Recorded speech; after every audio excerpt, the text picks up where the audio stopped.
suis entouré de tous les enfants, là. Quelle classe? CM2. CM2, voilà. Avec Florence qui est leur institutrice. Et donc on a la mission pas facile de trouver des solutions, si j'ai bien compris. Donc moi je vais vous parler de... Alors moi je suis, à l'origine je suis enseignant. Je suis enseignant en sciences et vie de la Terre. Et j'ai aussi une passion qui est la réalisation audiovisuelle. Et donc il y a une quinzaine d'années j'ai monté une société de production audiovisuelle, donc je fais des films aussi. Voilà. Donc je viens vous parler, au-delà du film que je suis en train de réaliser, qui va sortir sur les écrans en mois de septembre, je vais vous parler surtout du projet qui a amené ce film-là et qui concerne les enfants et l'éducation. Voilà. Et donc, j'ai entendu ma mission, c'est de proposer une solution. Alors, voilà, je vais essayer d'en proposer une. On travaille avec une équipe, là, ça fait 2-3 ans qu'on travaille sur un projet. Vous m'entendez bien? Oui, ça va?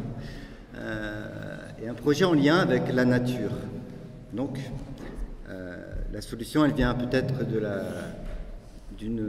la nature. Alors d'abord, pourquoi j'ai mis la nature comme ça? C'est parce que quand je suis amené beaucoup à parler de ce projet, ça fait 3 ans que je le dirige, et il faut se mettre d'accord sur ce qu'on appelle la nature. Voilà, d'abord. Alors je préfère, voilà, je vous donne une définition possible qui est la nôtre. Pour nous, la nature, c'est le monde, c'est le vivant, c'est le minéral, c'est l'élément, c'est la terre, et dont nous, on fait partie. Voilà, on est un des éléments de cette nature. Et la nature, voilà, c'est pour nous, monde, nature, c'est un peu la même chose. Et au-delà même, puisque moi, je parle aussi d'écosystèmes, on parlait d'épigénétique tout à l'heure, et je parle aussi d'écosystèmes, c'est-à-dire de relations cohérentes entre tous ces éléments qui forment le monde. Et ces éléments, ils sont aussi dépendants de certaines planètes, comme la Lune. S'il n'y avait pas la Lune, il n'y aurait pas de vie sur Terre.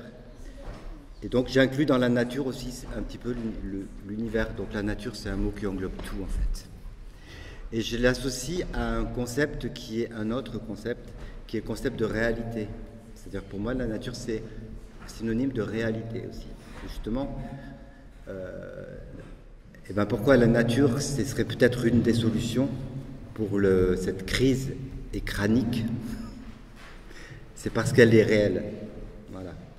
Et qu'il ne faut pas oublier que nous, on est des êtres réels et qu'on doit être inclus dans cette réalité.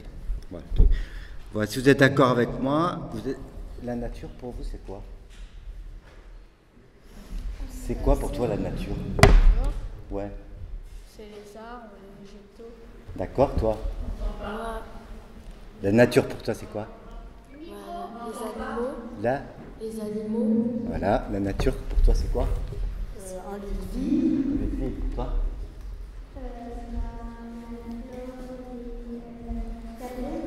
Voilà, c'est souvent les réponses qu'on a. Voilà.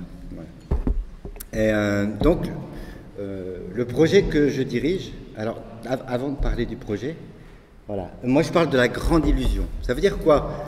Alors, pour moi le problème, l'écran est un problème, bien sûr, mais aujourd'hui il ne faut pas perdre de vue, et le problème majeur de notre société et de notre époque, c'est le problème de la crise écologique majeure qu'on est en train de vivre. On parle d'une époque qui s'appelle l'Anthropocène, peut-être certains d'entre vous en ont entendu parler. L'Anthropocène, ça veut dire que c'est un changement d'air provoqué par l'humanité. Et donc, je crois qu'aujourd'hui, au niveau de la communauté scientifique, cet état de crise écologique majeure, elle n'est absolument pas remise en question, et on sait qu'on s'en dirige doucement vers la fin de l'humanité, dans des temps qui ne sont pas si longs que ça. Les prévisions les plus optimistes parlent de 2, 3, 4 générations peut-être, si on reste sur cette ligne-là. Voilà. Donc pour moi, l'urgence et la problématique majeure, elle est là. c'est dans ce changement majeur de société obligatoire que l'on doit mener tous ensemble. Voilà. Et l'écran est une des problématiques sur lesquelles il faut qu'on se penche sérieusement, bien sûr. Parce que l'écran participe à ce que j'appelle cette grande illusion. Cette grande illusion, c'est quoi? C'est que aujourd'hui, l'enfant... Alors moi, je parle aussi d'éducation, puisque je suis un éducateur, hein, je suis enseignant à l'origine, donc l'éducation, c'est très fort pour moi. Et l'éducation, c'est quand même le parent pauvre de la transition écologique. Autant on parle des déchets, autant on parle de l'énergie, autant on parle de la circulation, on parle de la gestion de l'eau. On parle si peu d'éducation. Si on veut changer le monde, si on ne s'occupe pas de nos enfants, c'est pas la peine de vouloir changer le monde. Parce que le monde, il sera mis en place par les enfants qui sont derrière moi demain. Si on ne s'occupe pas d'eux, on ne peut pas parler de transition écologique sans parler d'éducation. C'est juste pas possible. Or, c'est ce qui se passe en ce moment. Nous, le projet que je dirige, c'est qu'on est en train de réfléchir à quelle éducation pour une transition écologique. Quelle éducation pertinente pour une transition écologique. Parce que je vais renier ma propre maison, mais je suis enseignant et je peux vous garantir qu'au niveau... Alors là, je ne vais pas me faire des amis peut-être, mais l'éducation nationale, ils sont en dehors du coup. Voilà. Et aujourd'hui, ce qu'on appelle l'éducation au développement durable, ce qu'on appelle l'EDD ou l'EDD, ça n'a absolument aucune pertinence pour former des éco-citoyens. Et ça, je le sais, je suis enseignant, je le pratique.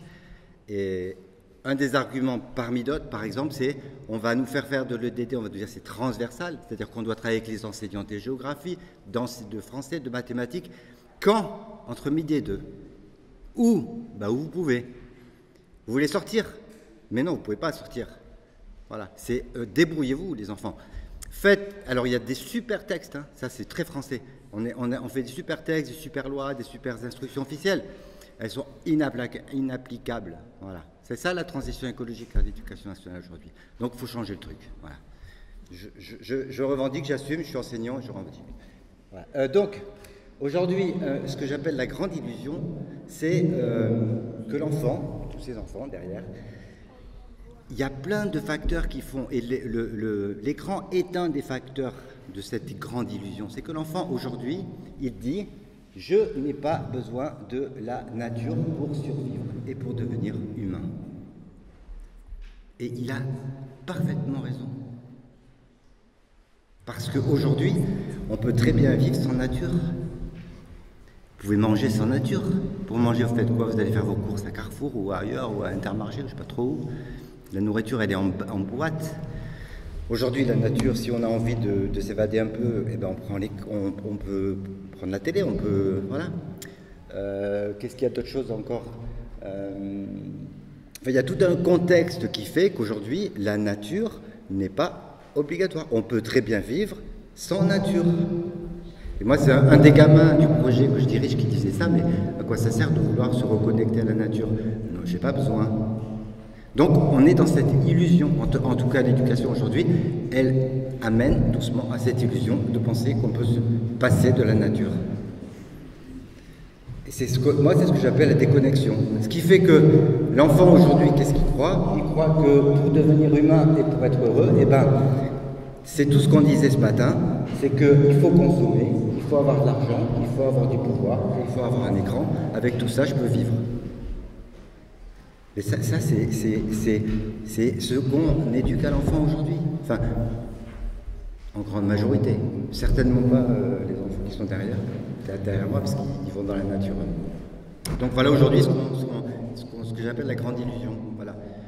Or, pourquoi j'appelle ça la grande illusion? Parce que ce n'est qu'une illusion, effectivement. On ne peut pas se passer de la nature. La nature est indispensable à notre survie. S'il n'y a plus d'eau, on meurt. S'il n'y a plus de pommes de terre, on meurt. S'il n'y a plus d'abeilles, on meurt. Mais ça, on n'en a pas conscience. Et comment voulez-vous demander à des enfants de devenir éco-citoyens s'ils n'ont pas conscience qu'ils ont besoin de la nature et que la nature est importante dans leur vie? C'est juste pas possible. Donc il faut cesser de faire croire aux enfants qu'ils vont trouver leur bonheur parce qu'ils sont derrière des écrans, parce qu'ils vont consommer, parce qu'ils vont chercher le dernier iPhone, etc.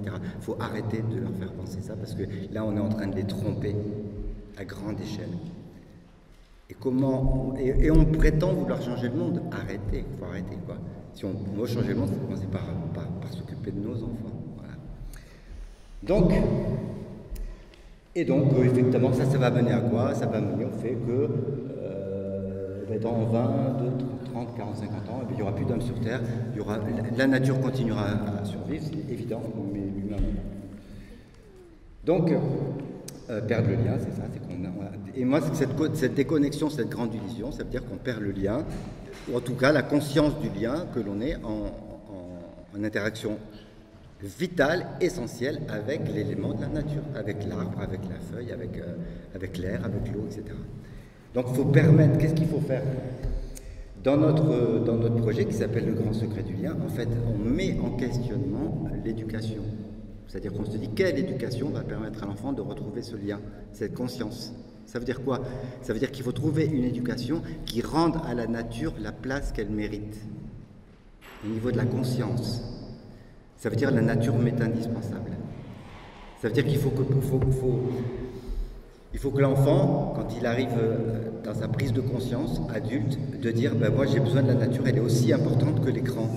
La nature elle est aussi importante que la télé, la nature elle est aussi importante que les courses, que le supermarché, etc.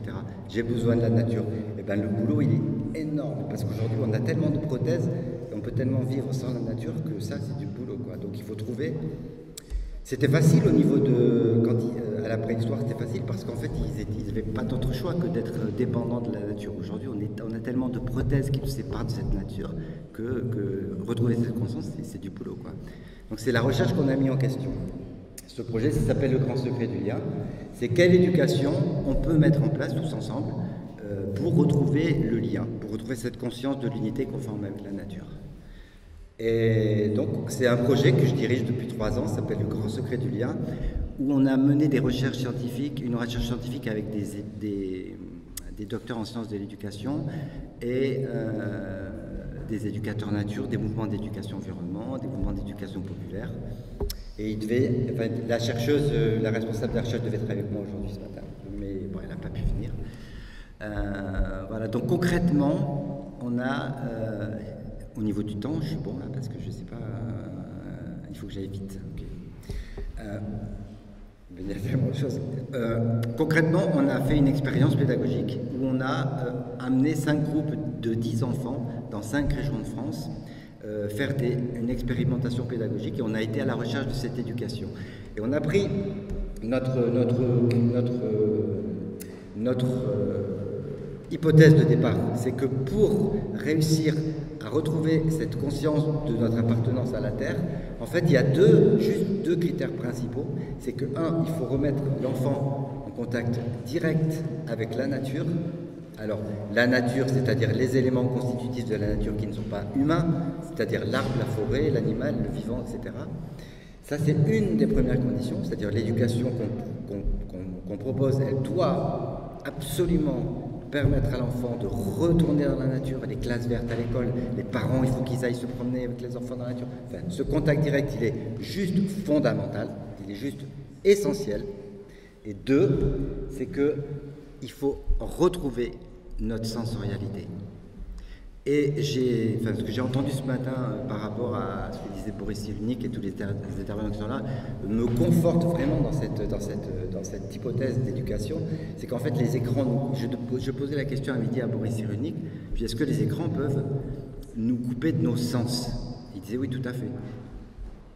Or, c'est fini? Ok. J'ai combien de temps? C'est fini? 5 minutes?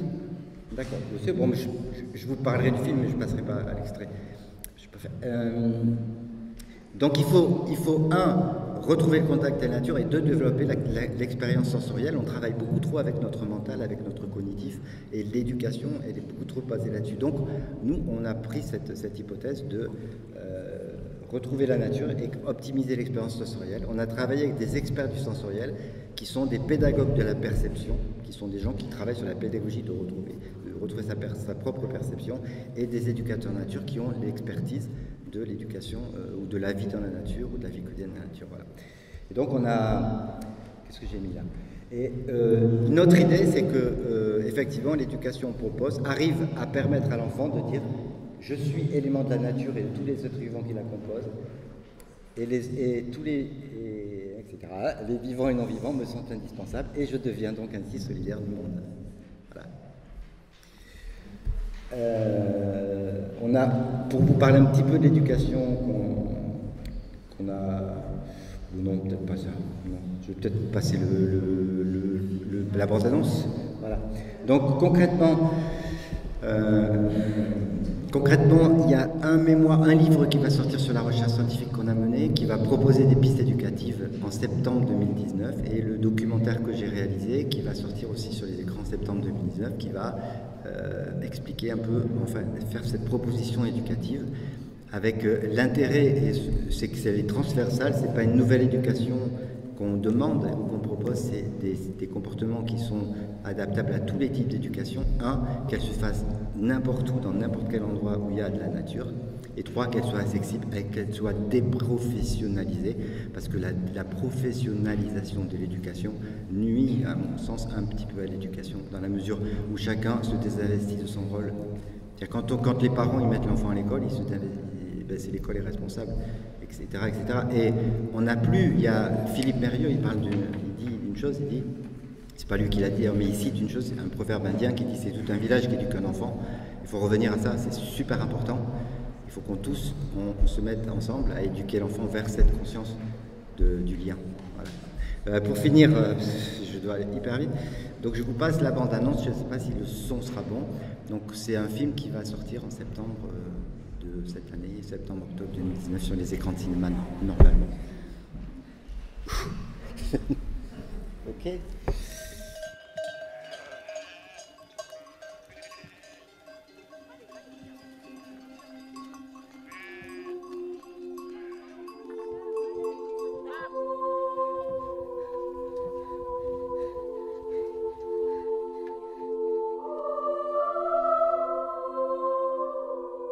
Demain matin, on sera dans notre petite tente là, dans notre petit monde. On sait que dehors il y a la nature autour qui nous attend, mais on aura le temps. On sera bien installé, peinard dans nos duvets.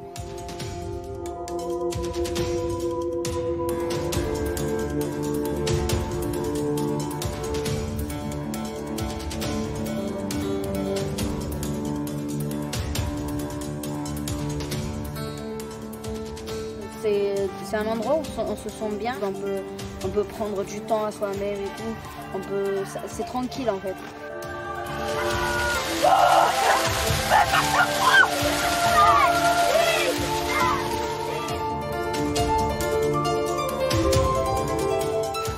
Je suis tout seul avec toi. Ce n'est pas normal. Il y a 5 autres enfants là-haut.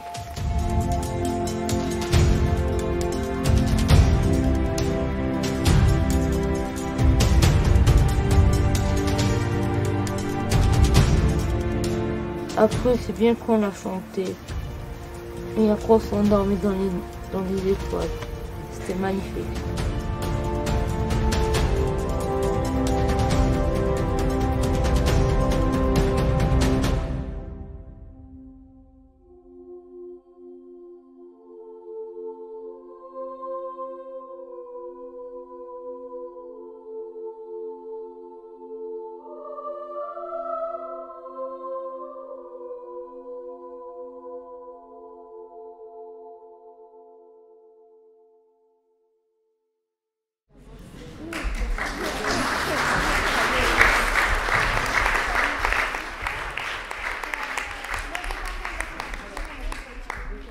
Merci beaucoup. C'est à eux maintenant. Non, salut. Je baisse. Non, je sais pas si... Celui-là. Vas-y, essaye.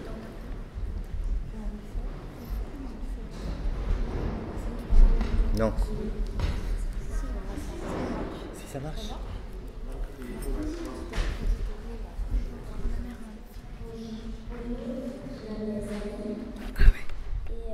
Moi moi 10 jours sans écran.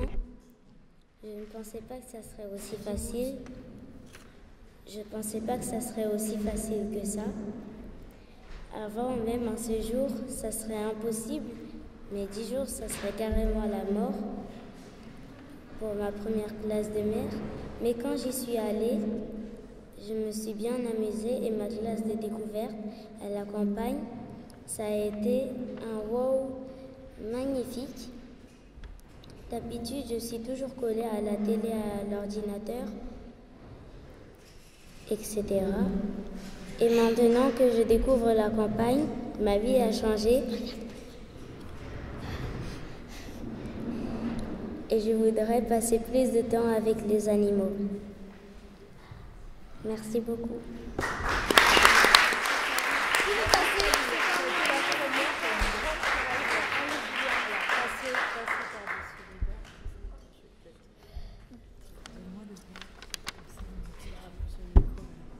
Bonjour, je m'appelle Julia et j'ai écrit un texte.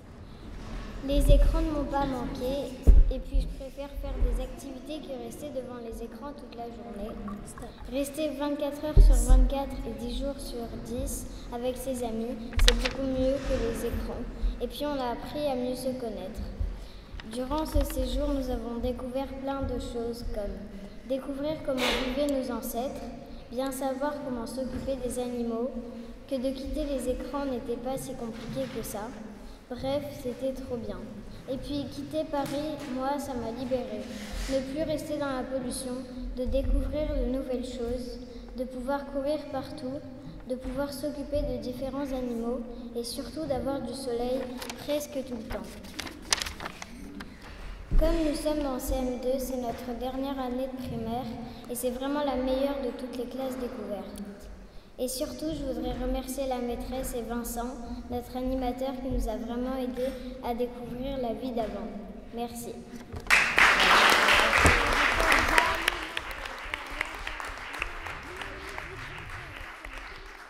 Bonjour, je m'appelle Gaïa et je vais vous lire le texte que j'ai écrit. Une classe découverte pendant 10 jours, sans écran, avec toute notre classe, réunie telle une grande famille. On sort de la vie quotidienne, de nos vieilles habitudes, on s'éloigne de la ville pour aller dans un endroit inconnu, caresser les lapins, sentir les vibrations de leur corps, si fragiles et si petits. Apprendre la vie quotidienne d'autres êtres vivants, s'occuper d'eux, sentir les gouttes d'eau contre notre corps qui tombent du ciel, précieux comme des diamants, minuscules, mais pourtant si jolis. Voir des arbres à perte de vue, grimper, avoir peur de tomber, puis continuer. Avancer, grandir et vivre.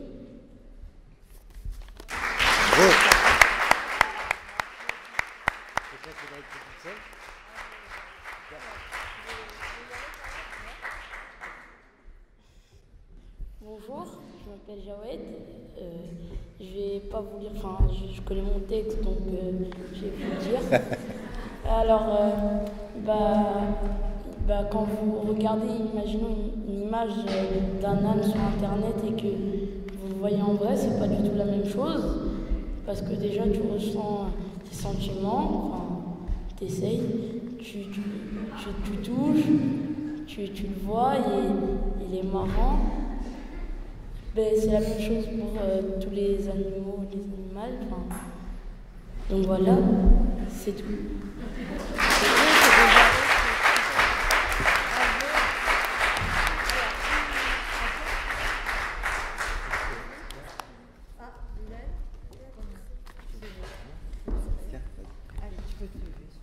Tu es plus à l'aise. Bonjour, je m'appelle Lionel, je suis en CM2. En partant en classe découverte, je me suis dit ça va être dur de passer 10 jours sans écran, mais en fait c'est très facile. En fait, il faut juste avoir des activités qui sont bien et qui passent le temps en fait. Pas d'activité. Oui. Juste tranquille dans la nature. Oui, on peut être tranquille aussi.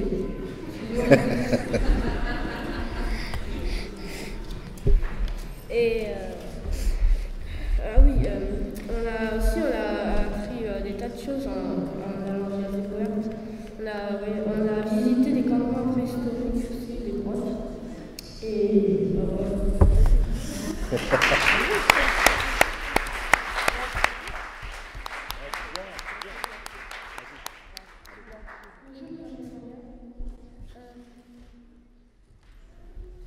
Tu te rappelles pas ce que tu veux.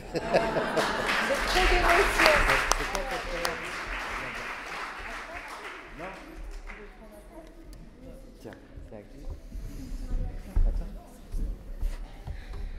Je m'appelle Anna. Moi, j'ai vu dans les grands, c'est pas aussi. Ça fait que je m'en là, et c'est que je ressens ici, finalement. Pour eux, c'est comme si je les connaissais depuis toujours. Moi, je me suis bien amusée, j'ai m'amuser avec les autres, j'ai communiqué avec les animaux, j'ai pu les comprendre, et aussi la nature. Ça m'a fait beaucoup de bien par rapport avec beaucoup de connexions, alors que la montagne m'a quitté à faire. Je me suis beaucoup amusée, j'ai pu connaître des nouvelles personnes, Même fait des amis. Tous les repas étaient délicieux, pareil pour les activités. Vraiment, c'était trop bien. J'ai l'impression que j'ai toujours été ici à Montreuil. Tous les gens étaient sympas avec moi. Ils vont beaucoup me manquer, comme Vincent et les autres. Vas-y,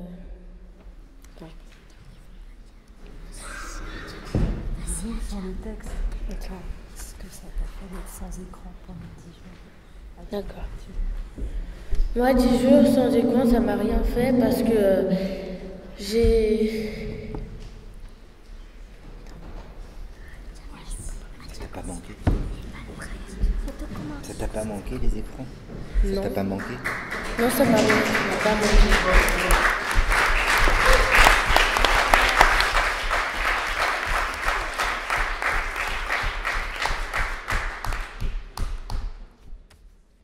Bonjour, je m'appelle Alice. Pour moi, 10 jours sans écran, c'était plutôt pas mal.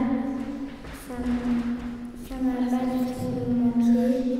D'habitude, je regardais souvent les photos, les images. Et au final, c'était bien 10 jours sans écran. Je me suis fait des amis, les activités, c'était super. Les activités c'était super, on avait des super animateurs. Et en plus, 10 jours sans écran, c'est vrai que ça a des avantages. Est-ce que je peux on vous parler? souvent, on avait du mal à ça. On fait plus de jeux avec ses amis, on passe plus de temps avec eux, on a moins mal à la tête. Ça a beaucoup d'avantages et moi, ça m'a pas du tout manqué 10 jours sans écran.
Bonjour.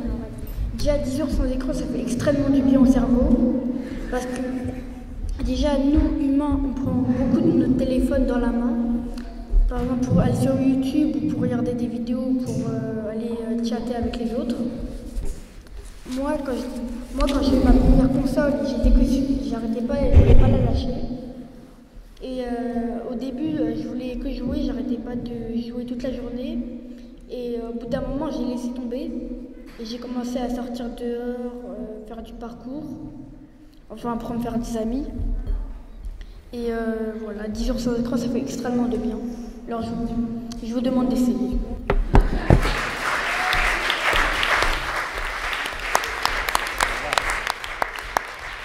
voulez rajouter quelque chose? Tiens, ça fait bien, voilà. Vous voulez rajouter une chose? Moi qui croyais que 2 semaines seraient aussi longues, là pour moi c'est passé tellement vite que j'ai même pas eu l'impression d'avoir fait 2 semaines. C'est pour la première fois que j'ai caressé un poney et aussi un lapin et je suis fière de les avoir caressés et leur avoir donné à manger. Au début j'avais peur, mais là j'ai plus peur parce que j'ai vaincu ma peur.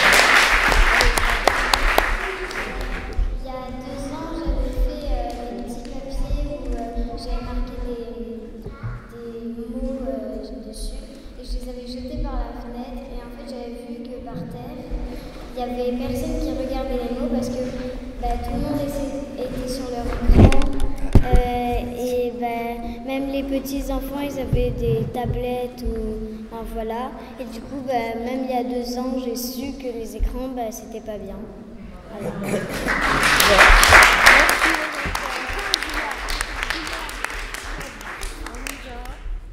Merci. Merci.